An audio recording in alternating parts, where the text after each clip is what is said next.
Hello, everyone, and welcome to part 2 of the Chapter 5 PowerPoint slides.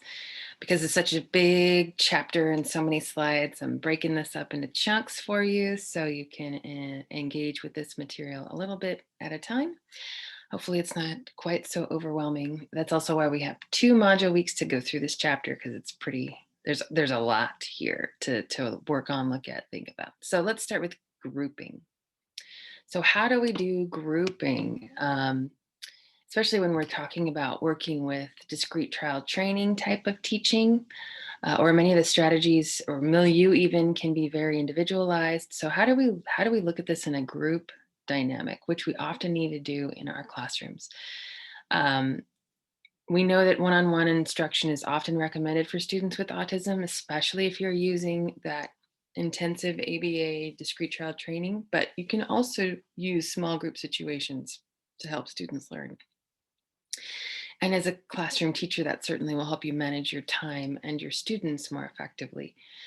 It also is a way for you to decrease prompt dependency from your students and loosen stimulus control, as well as promote generalization. So if you're really in an intensive mode with a student on a skill, you probably want to do that one-on-one. But as the student is going more into that fluency phase, um, then you can really work on using the grouping techniques we're going to talk about, because um, that will help them, like it mentions, decrease their dependency on your prompts and your undivided attention, um, create more gaps between when you're presenting a stimulus and then getting a response, and then being able to do the skill in different types of settings, or changing the environment a little bit. When you add folks, that changes the environment, is another way to promote generalization. The benefits of grouping is that it helps students learn to function and work with others present, which we are going to need to help them learn how to do, especially if we want to get them into more inclusive settings, which is the goal, really. We want our students to go into more inclusive settings, because society is inclusive, and eventually they're going to want to be part of the community at large. Even if um, you're a loner, you still need to, and human beings need contact with other humans. So we need to work on working together. If inclusion is a concern, grouping is common in general education classrooms. So this is a practice that is very widely used, and so therefore very important to incorporate into, especially if you're in a self-contained autism setting, because you do want to emulate a lot of what's going on in a general education classroom. It also creates opportunities for peer-to-peer interaction and modeling. So this is a great way to, if you have students who are strong in a skill and students who are weak in a skill, if you group them together, then the student who is weak in the skill can see the other student model the skill appropriately, and that might um, help them make gains as well. It's important to look at 3 general models of grouping. We have sequential grouping, where the students are in a small group. They're instructed one at a time, and they participate in independent activities while waiting their turn. So that creates the opportunity for students to grow in their ability to wait and take their turn, right? Gives them a chance to practice that skill, but you're still going to interact with them pretty frequently, because you're just kind of bouncing from one student to the next and coming back. So their wait time is not extensive.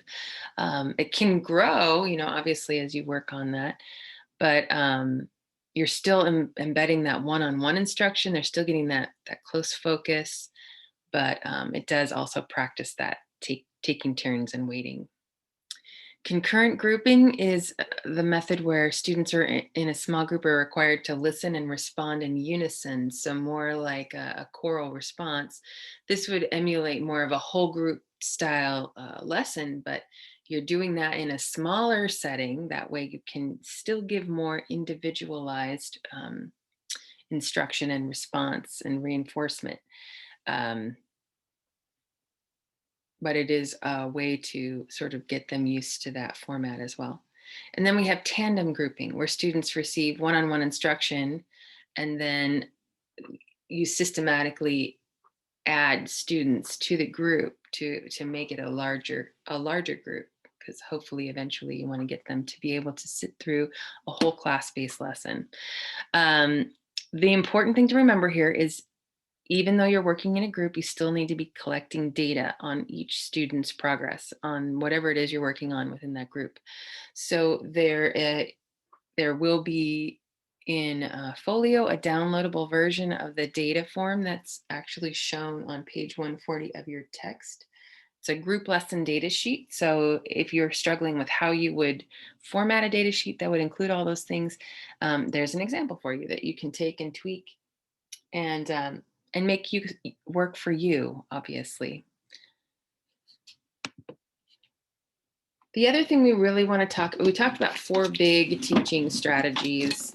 And now we're going to talk about embedding ABA style teaching strategies within those bigger lesson planning formats. And the 3 things we're going to look at right here is shaping, chaining, and generalization training.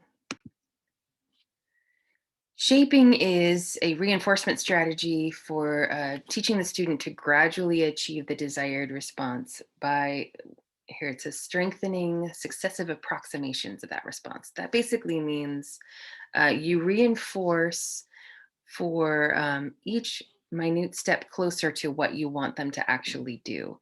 And as you see the student progress, you um, you don't reinforce the previous version or approximation, but you do, and you only reinforce that closer step.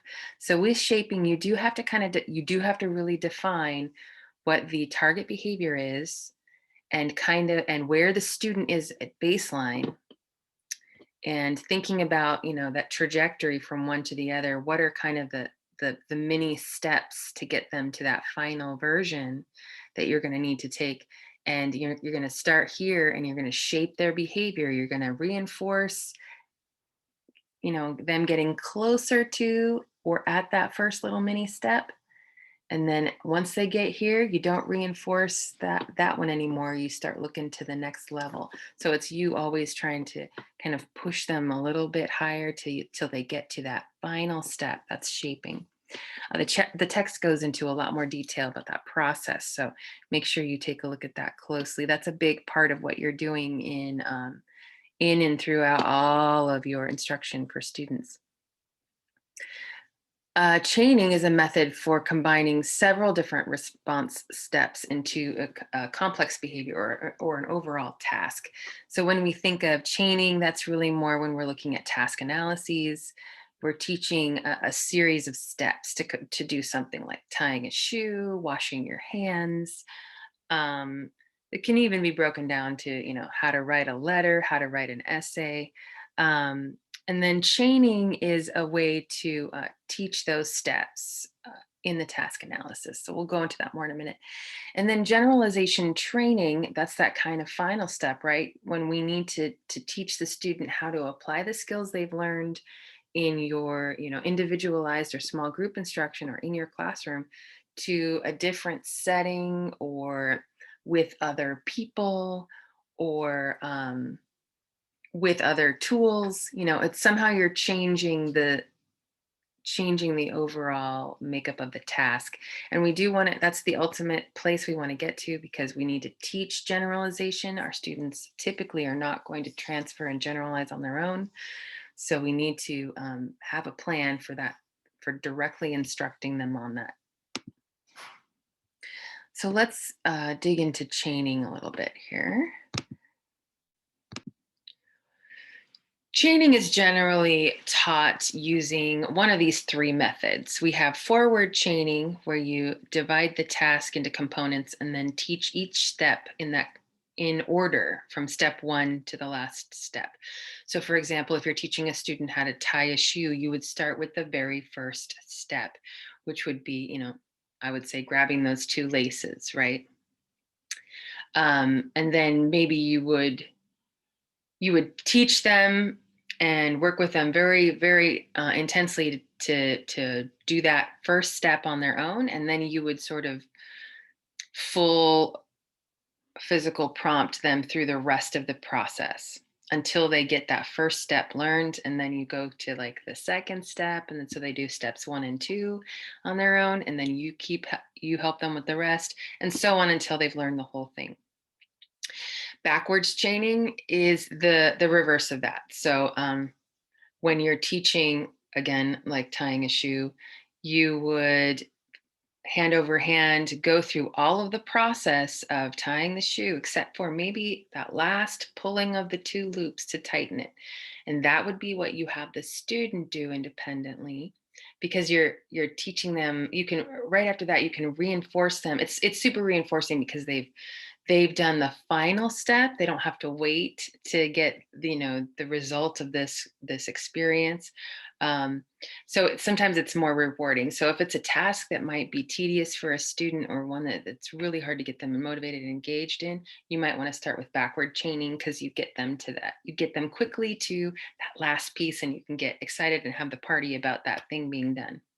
And then as they continue to strengthen in their understanding of the task, you go back up the chain. So they independently pull that last piece, and then maybe they go up the next step, so where it's some form of loop and then pull, and you've fully helped them through those first several chaining steps, but the last 2 now they're doing on their own, and you keep going up till they've learned the whole task.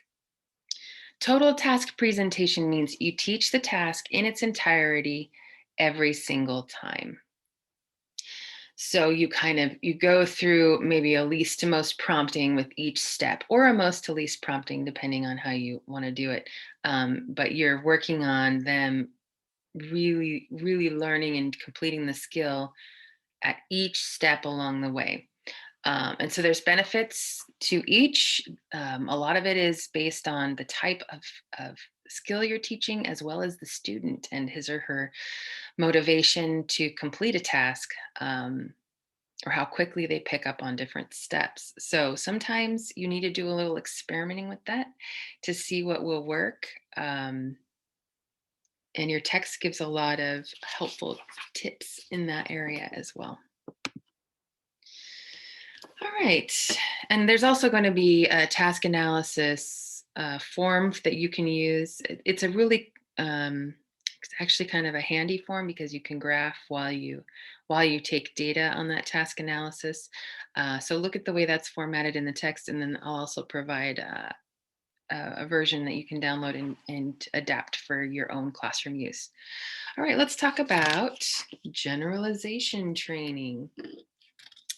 Here's basically the steps to that process. Oops, um, of generalization training. So again, when we hit this generalization mode, that's once the student has really gone through those competency levels we've talked about and have gotten to that generalization phase. But here are some strategies you can use. The first is sequential modification, which is when you implement something that's been trained, let's say in the classroom, into another setting. So, for example, it could have to do with some communication responses that then are reinforced. The program that you use at school, they use at home and reinforce similarly for the student using that communication at home. Introduce natural reinforcers. So, really teaching functional skills that will help them understand the natural reinforcers for those things. So, for example, it could be communicating, like asking for a preferred toy or a snack or a break. Excuse me. Learning how to ask in a way that others understand so that they can get those reinforcers is a more natural one. Also, working on maybe shaping their understanding of an edible reinforcer, or a toy reinforcer, to something that is a little bit more natural in certain settings, like a hug or a high five, or you know less dependent on the specific toy or food item. which, food is something that's super reinforcing, but we definitely want to kind of fade that out, right? So you want to introduce natural reinforcers, and then shape that behavior to one that's an age appropriate one in certain settings. General case programming is also known as loosening stimulus control. So it's teaching students to respond to a variety of stimuli. So not only the one person asking them to do something in one specific way, you're teaching and reinforcing things that are similar that would also be appropriate responses to the stimulus, or different types of stimuli, different types of materials, maybe in different settings. Um, you can vary the types of reinforcers that they get. So you're really loosening that, you're broadening their understanding of when and how to complete this skill or task. Um, and also, it's a time to teach different versions of a behavior. So if you let's think about like greeting people or responding to greetings. Is it always exactly the same? We teach scripting with our students, and it's important. But we do want to practice or have them loosen that a little bit more and start teaching them different ways they can talk to others. This is when you can also talk about how it's different when you talk with your best friend or whatever than it is talking with a teacher or a boss or whatever. So you're really expanding their understanding of that. All right, 4 is use indiscriminable contingencies. That's a mouthful, isn't it? This means that you're thinning their reinforcement to more of an intermittent schedule. So if they're used to getting immediate reinforcers, we can't do that always and forever. So what we do want to, when we're first learning a skill, first teaching a skill, we do want to reinforce very often and consistently. But after they've gotten to that phase where we're ready to teach generalization, then we can start fading that reinforcement. But you still want to reinforce. So you're going to use what's called an intermittent schedule. And it's a lot like when you go gambling and you're doing a slot machine thing. Um, do you win every time? No. Do you win every 5 times? No. You actually have no idea when you're going to win, but every once in a while you win. So you keep trying. That's how this works, right? You're not going to reinforce them in like a consistent pattern necessarily at this point. Now it's going to be kind of random. Sometimes it's quick. Sometimes I have to wait a little bit longer, get a little bit more done before you reinforce. But because they still get reinforcement at least every once in a while, hopefully they're still motivated to do it. So, but this is a way to fade that out. And then program common stimuli. You make settings more alike. Which means, for example, you can start using those grouping strategies that look more like a general education classroom would look. Or maybe you set up the room a little differently, so it's a little bit more like a general education classroom would look. And you start teaching them how to act in those settings and how to use the skills they've learned in a setting like that. Could be also maybe putting something familiar into the new setting. So let's say you're transitioning a student into an inclusive setting, but they have a favorite chair or a favorite, I don't know, item. You bring that with them so that there's some commonality. Mediate generalization means that you teach students to self-monitor. So maybe they have a self-recording, self-evaluation sheet, some sort of checklist that they can use and mark as they are working on the skill themselves. You've gone through the teaching process with them. You've shown them how to use all those things, but then you want to teach them independence with that. So they have a.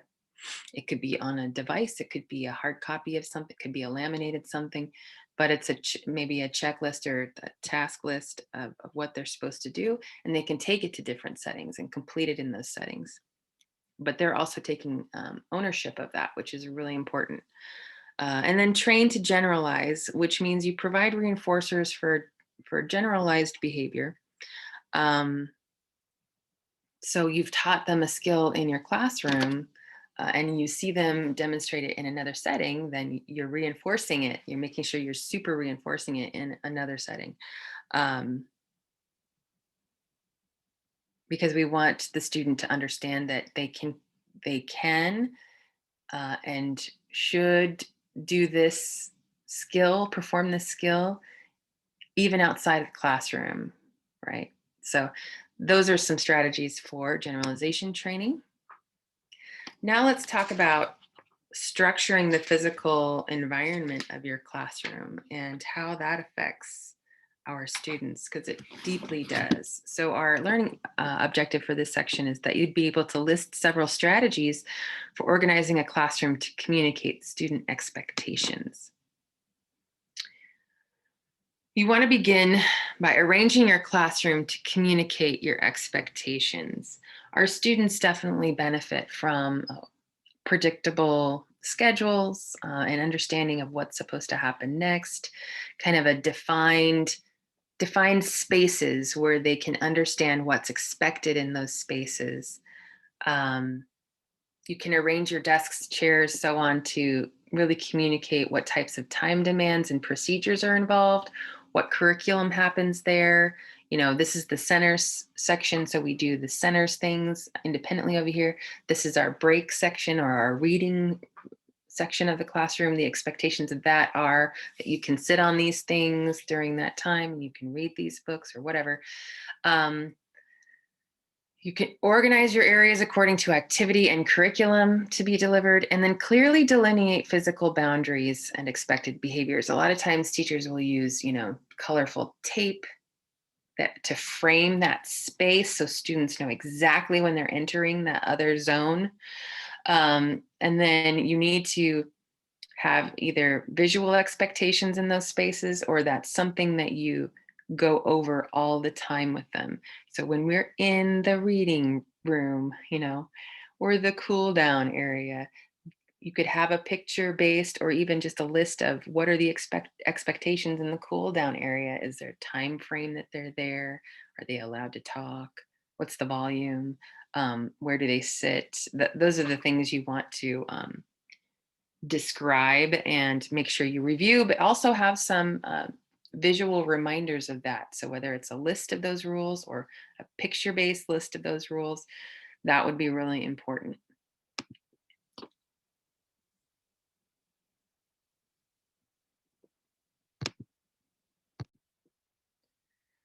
All right, this is really important. Organizing your classroom space for a couple of things, in order to prevent inappropriate behavior and also for the comfort and safety of your students. So when we think about organizing to prevent inappropriate behavior, there's a few things to consider here. Many of our students with autism are sensitive to sensory stimuli in a variety of ways. Could be noises, light, just things being around, types of textures, that kind of thing. So especially if your students are really, really stimming a lot, you really want to pay attention to the environment. Is it something in the environment that's triggering that they're needing to calm down? And can you adjust it? So um, if you can mask irrelevant noises that you need. I know in our classrooms, in my classroom in the high school I was in, the PA system was super, super duper loud. So we had to put several layers of thick kind of paper to sort of muffle that, because when someone would talk over that PA system, which was frequently, it would really, really get the students going in a way that we don't want to happen. Same with the bell, it was super loud. Or if you have students who need maybe some headphones when they're going into those more loud settings, especially when you're starting to try to make that transition and work on desensitizing them to those things. You might need to modify the lighting in your classroom. Those fluorescent lights are hard on a lot of people, so you might want to have some, basic table lamps. Other types of lighting, it's a little warmer, a little more subdued. Obviously, they still need to be able to read and see their work if they're not visually impaired. um, you can also create some areas that have, a limited distraction. So sometimes those cubby spaces that have the three walls are nice for certain students for certain tasks. Um, But basically, you really need to be paying attention to your students. Also, be thinking about what would be a distraction. Take a look around. If you have preferred reinforcers just out and around, chances are you're going to spend a lot of time chasing after students, getting those back and trying to take them away. So keep them out of sight. Same with food. If you have students who are going to grab food, make sure that that's not out. Don't leave it even high unless you're trying to get them to ask for the food. Don't leave it even out visibly for them. Put that in a space that's, locked and under your control. Same with electronics that might be, destroyed or moved.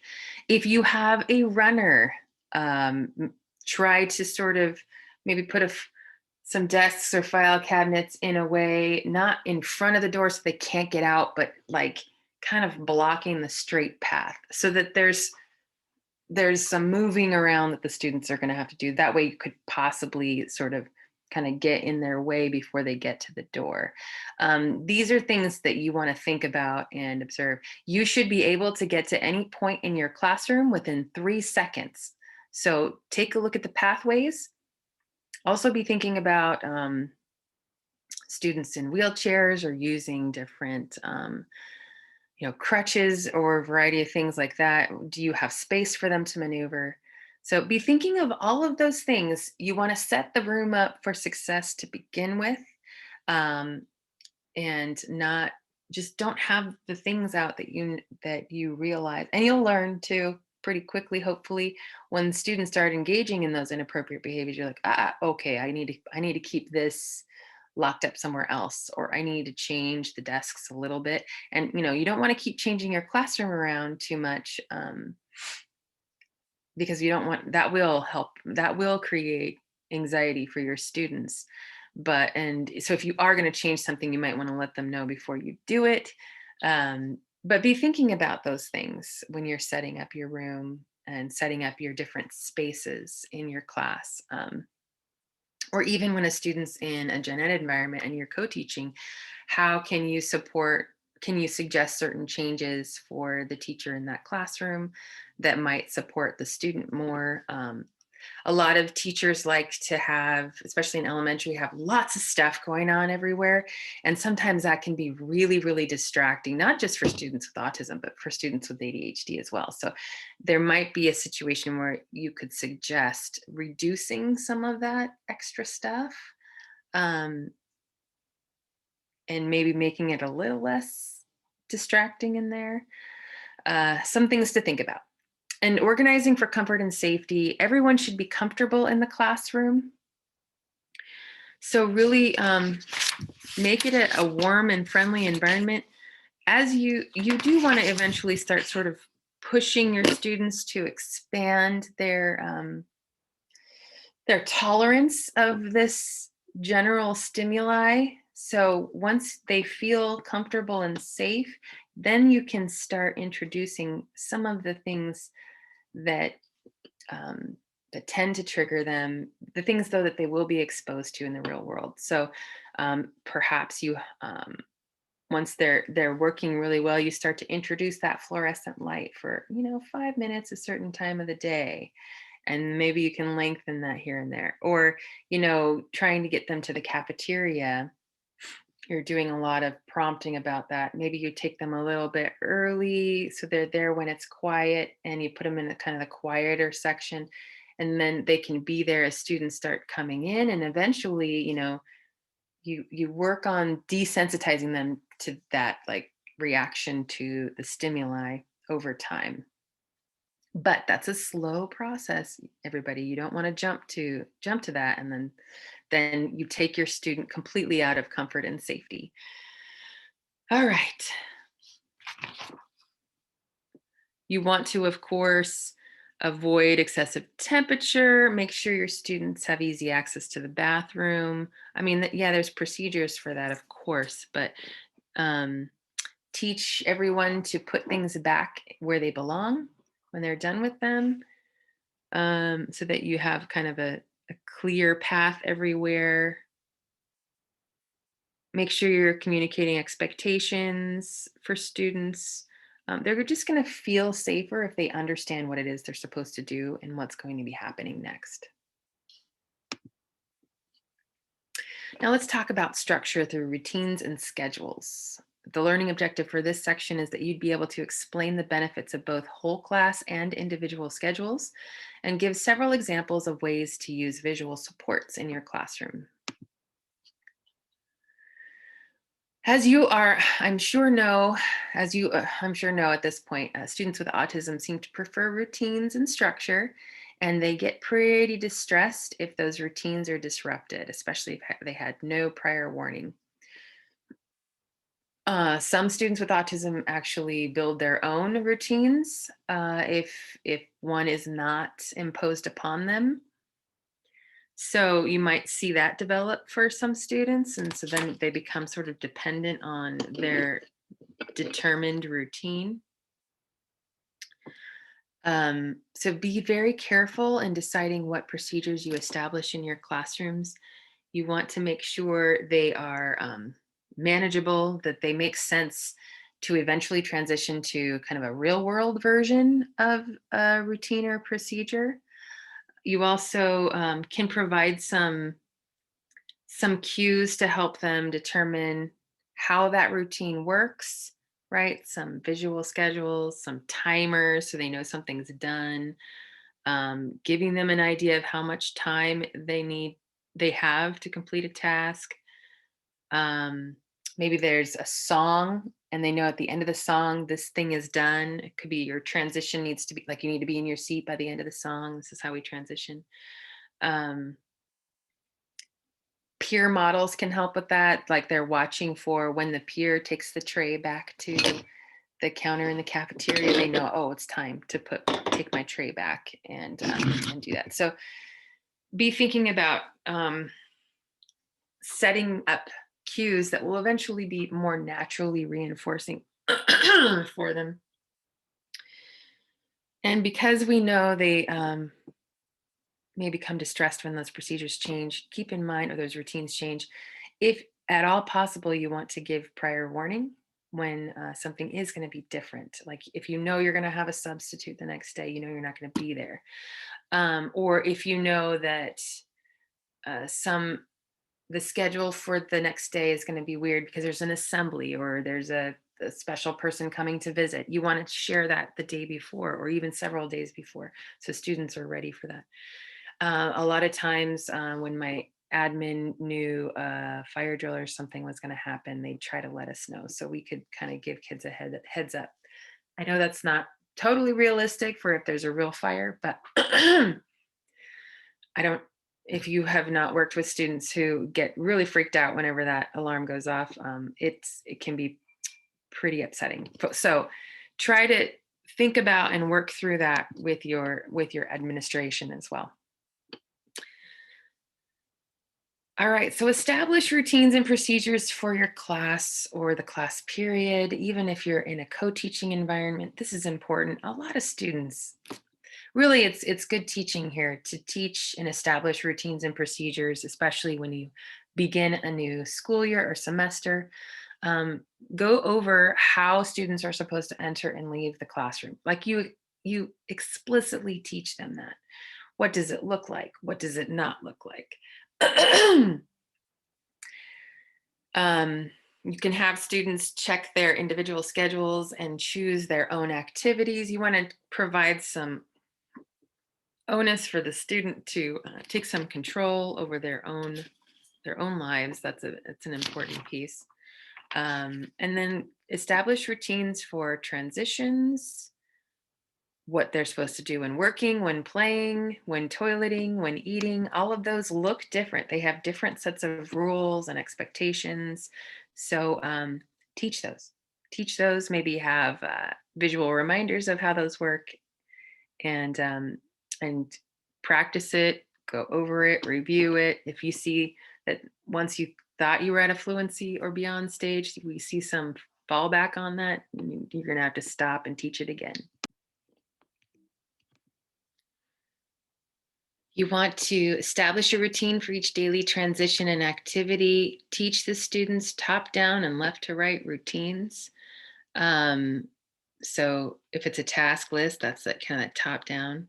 Left to right might be, we'll just teach them how to do the different, left to right might also be the schedule of the day, teach them how to follow that visual schedule version.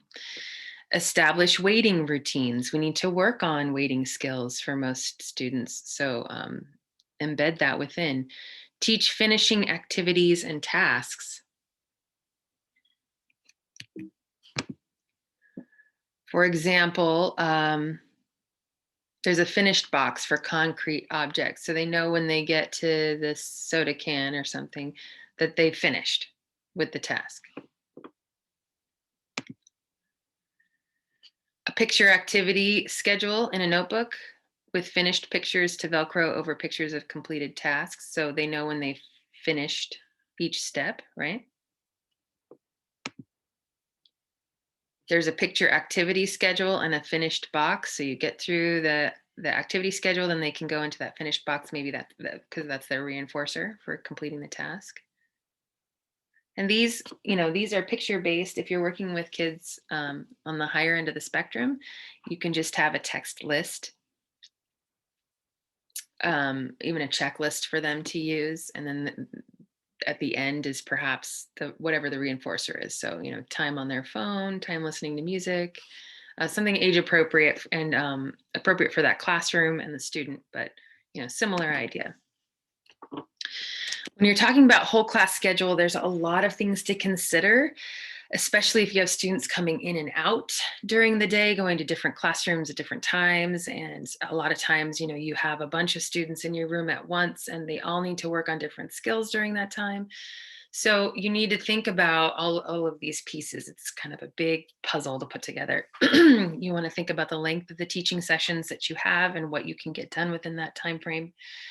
Who is going to be with you, who is going to be out with students who are out, what kind of supports do you have in the classroom during those different sessions, because that may tell you when and what you're going to work on, right? If you have more of your paras in the room with you during certain times, then that's when you want to take advantage of that to work on more individualized skills perhaps, or something that's more complicated where you're going to need staff support.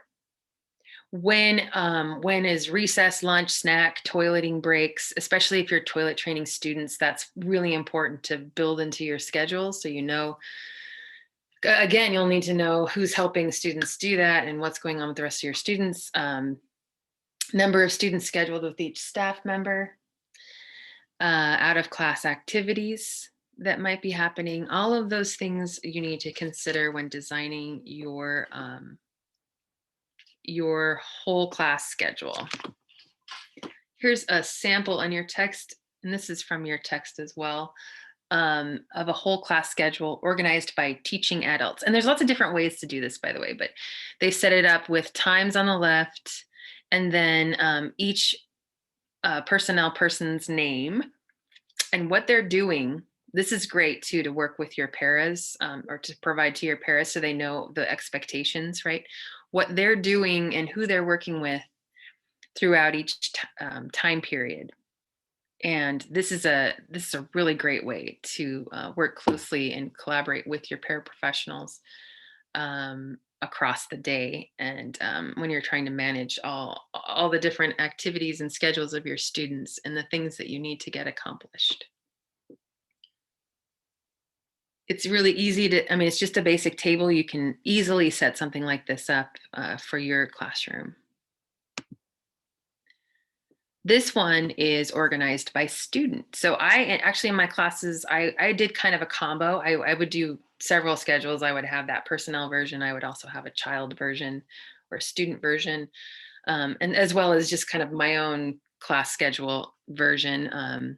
These visuals helped me, and these were available to my paras and to any substitutes, so they knew what was supposed to be happening when, right? Again, especially when you're working with students who are coming in and out, it's really important to know what's going on. And this is to start with the child, and their basic schedules will help you organize or determine where you need personnel supports and so on. So this example is also in your text if this is hard to see.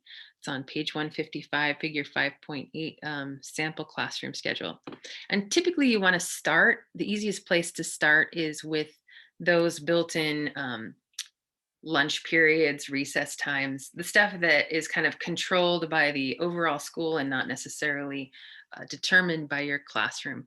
So start there and then map out the rest based on the individual child's IEPs, and as well as, speech times or when they're going to other classrooms.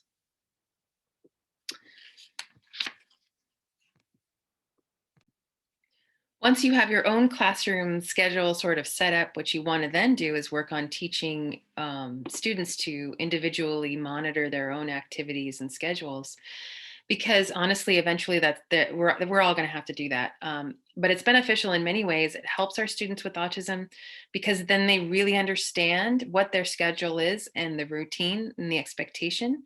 Also, it helps to teach them self-determination by if you help them start managing their individual schedules on their own with the support of different types of tools, that is very much a real world functional skill that we all work on. Like I have my planner that I use. I use a hard copy and I use electronic because I kind of need both for me. To access everything and to make sure I understand what my schedule is because it changes all the time, and to keep myself on track. That's a very real life. Everybody needs to figure out how to manage their schedule. So we want to teach our students how to do that. And we want to start as early as possible. But there are different ways to go about that, which is why you need to consider the following questions. For example, can the students match objects, pictures, or words? Because if you provide them with maybe a Velcro picture-based schedule that they can then, follow or note, they need to be able to match those things in order to get to that step on their own. Can the student read for comprehension? If they're reading, then we can get beyond using pictures and look at more of a text version of a schedule. Can the student follow activity sequences using visual cues? What is the student's level of distractibility? Can they stay focused? What is the best way to make the system portable? So is there, a small binder or a laminated page with, Velcro pieces that they can take around with them? A binder is probably less stigmatizing than just a token, not a token board, but you know what I mean, like a laminated thing with pictures all over it. Um, but having a binder that they could take to class or to that other space makes it more portable. Eventually, you probably want to teach them to use this or something similar. Can the student indicate a completed task or activity? Do they know how to determine whether they've been done or based on whatever stimulus you've taught them that shows them they're finished? Um, that can help you determine what to use in the type of schedule you set up. If they're at a concrete object level, here's some examples of a way to set that up. We have a picture-based one here: calendar, then PE, then crushing cans, then lunch. And obviously, the pictures you use depend on the student and what they're familiar with. It needs to have meaning to the student. You may have to teach that this baseball picture means PE, or you will have to teach that. Here's one that's a little more complicated, right? This shows multiple steps of, multiple things throughout the day. All the tasks the student's going to need to accomplish before they go on the bus to go home. Here's one that represents more of the students in the class and is posted up, so everyone can see. And this would be a top-down visual schedule, right? So they would need to understand this is Ethan's, and first he does calendar, then it's play, then it's story time, then it's snack, right? They take the picture for the activity and they go to that designated area. They place the picture in the finished box when they're done, so they know they've completed it. So they take it off the calendar for the day, put it in the finished box, so they can see that they're accomplishing things and they know kind of what's next. Or you can work on matching written words to tasks. Um, First, you want to start with a single word and then you can expand, right, to more of a sentence based.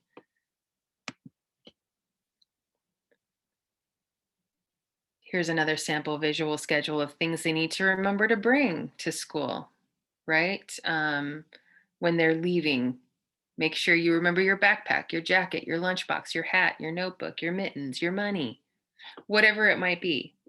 And you might create something for home to remind the student to have all the items they need to bring to school. Similar to this, they'd be familiar with that. So you could send it home, laminate it, send it home to mom and dad or guardian, and have them teach them how to support the student in using it at home as well. Then we can, get into more, as the student progresses, more of a calendar-based, text-based, teach them how to use kind of what everybody else uses. A monthly calendar can really help with getting them ready for future events or when we know there's changes in the schedule. You can use pictures to show students that certain things have been canceled, like this demonstration of the swimming has been canceled by this big red X through it. And then they added putting an ice cream cone above it because we're going to do something else that's fun, right? Don't worry, swimming's canceled. That is a bummer, but guess what? We're going to have ice cream instead. And that's what they're showing visually for the student. Visual schedules are great to guide students through each step of an activity. Like we see a toothbrushing activity here. So anytime you do a task analysis with a student, you're going to want to create a visual schedule of that. And you're going to teach the student. I mean, you might be verbally prompting, physically prompting as well, but you're going to also be referring to this visual schedule. Because what do you want to do eventually? You want to fade out adult or even peer intervention period and have them learn to use the visual schedule. Many of our students don't really have the working memory to keep a long list of tasks or directions all in their brain. But they could still do it independently as long as they have that kind of that checklist or that visual schedule that reminds them of each step along the way.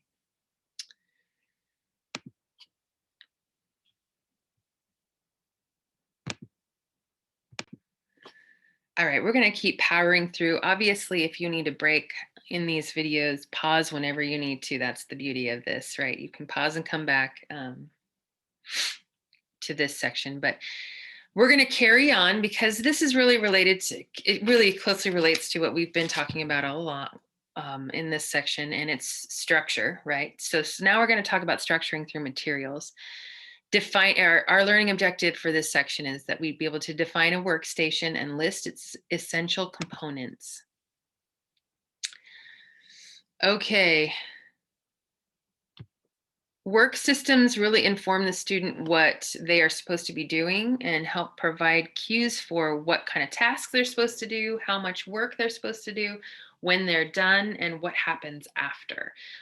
Again, this goes a lot with those visual schedules. We are working on support systems that help the students work independently. And so setting up work systems is a great way to give them those cues that they may not, absorb on their own, but eventually they can take that and use it independently. These structured tasks are great for when you're working on guided practice or independent practice times, especially if you're trying to do some work, some one-on-one with different students. You want to set up and teach students how to use these kind of self-contained work systems so that they can practice skills without too much supervision, so that you have time to work with students on tasks that definitely do involve that. So within these work systems, a lot of times they're kind of a work box or center. They're going to be varied based on, and this is something that's used in any classroom, from gen ed centers to the most self-contained environment you could think of. Um, Work systems like and structuring through materials are common practices because we do want students to have kind of a structure to work on and practice a task or a skill until they can complete it without, and you can start fading that the additional supports as needed, or you can add supports as needed, but the idea being that you're working on that independent practice eventually. So we have a sample structured workstation here, and they talk about this in the text a lot, because your student might need a lot of support in how to do each step along the way. So for some students, it might just be a list of instructions or picture based. Some might need additional support. So here we're going through the process of collating and stapling a set of papers. Well, for some students, you may be able to just list those steps. For this particular workstation, it's a very structured so that a student who would not be able to follow that could potentially follow this. They would have to have some prerequisite skills, like they'd need to be understand the matching of 1 and 2 and 3. Um, but this is obviously very supported for the student. So they match the numbers to the appropriate box. They take one from two, one from three, put them together. And stapling is hard, especially putting papers, stacked neatly is difficult. So what they've done here is they created what's called a jig. So they took a file copy box lid and attached the stapler kind of to it, and then where it should staple on the page, and then they put the paper. You can put the papers in there, and that helps keep them kind of tidy, and then they can staple, and everything's sort of in place. They don't have to have all that fine motor skill to get it tidy and put the staple in there, and then they can put the finished piece into the finished box, and voila, they're done. This particular jig is used to fold paper to insert into an envelope, so it helps the student understand where to fold, lines it up for them. So they're using a box there. So these are just teacher created tools, probably again, like a copy box lid that they use. So think about how you can structure your materials to really support independence in that. All right, now let's talk about plans and reports. The learning objective for this section is to identify the essential portions of an appropriate ABA-based lesson plan for instruction, and discuss the benefits of organizing and archiving essential instructional information for each student. So we are switching gears here quite a bit. So actually, I think I will. No, I'll carry on. All right, let's take a look at that. Plans and reports. So again, we come back to our data and the importance of that. We've talked about different ways to teach. We've talked about ways to set up your classroom environment. Now we need to talk about the overall big picture planning and how to report progress and your data collection across all of that, okay? Planning and accountability are essential to ABA. The data is everything, as we saw in that one video on discrete trial training. Data is essential to this process because that's how we show our students progress. And then having that written plan is really important because it helps us stay on the path to what we're trying to get to, right? Helps us decide what to teach, how to teach it, that kind of thing. So let's talk about lesson plans. You're going to be working with a group on lesson plans. And I know most of you have training and experience in lesson planning, and many of you maybe don't even do that much lesson planning at this point, but it is an important part and skill of a master teacher. So we are going to go into that. And you're definitely going to work together to come up with some great lesson plans. But generally, and lesson plans will vary from place to place. They can be very detailed, they can be pretty broad, but generally they include things like the goal or objective of the lesson, specific information about the conditions for responding. So, how you want students to respond, what type of assessment, or, how you want students to respond to whatever you're teaching them. The types of reinforcers and a reinforcement schedule, that's important for, especially when you're working with students with autism, but it isn't important when you consider all students. Students like that reinforcement, and oftentimes it helps us remember to do it if we plan for it. What is our mastery criteria? That should technically be part of that objective, but either way, it definitely needs to be part of your lesson plan. You need to, what is your plan of mastery? What are you expecting from your students by the end of this lesson? You could have varied criteria based on each individual student's abilities, but you should have something in mind here. And then how are you evaluating them? What's the assessment process for that lesson plan? You want to have systems set up for record keeping for your students, and they're especially in a self-contained environment because you're typically teaching a variety of content areas or domains. You want to make sure that you're keeping you have a very structured data collection system for that. So the text shows you kind of a sample notebook and the way you could organize it for each student. And I often would do this for my students as well. They each had their own notebook where we had the different IEP goals there.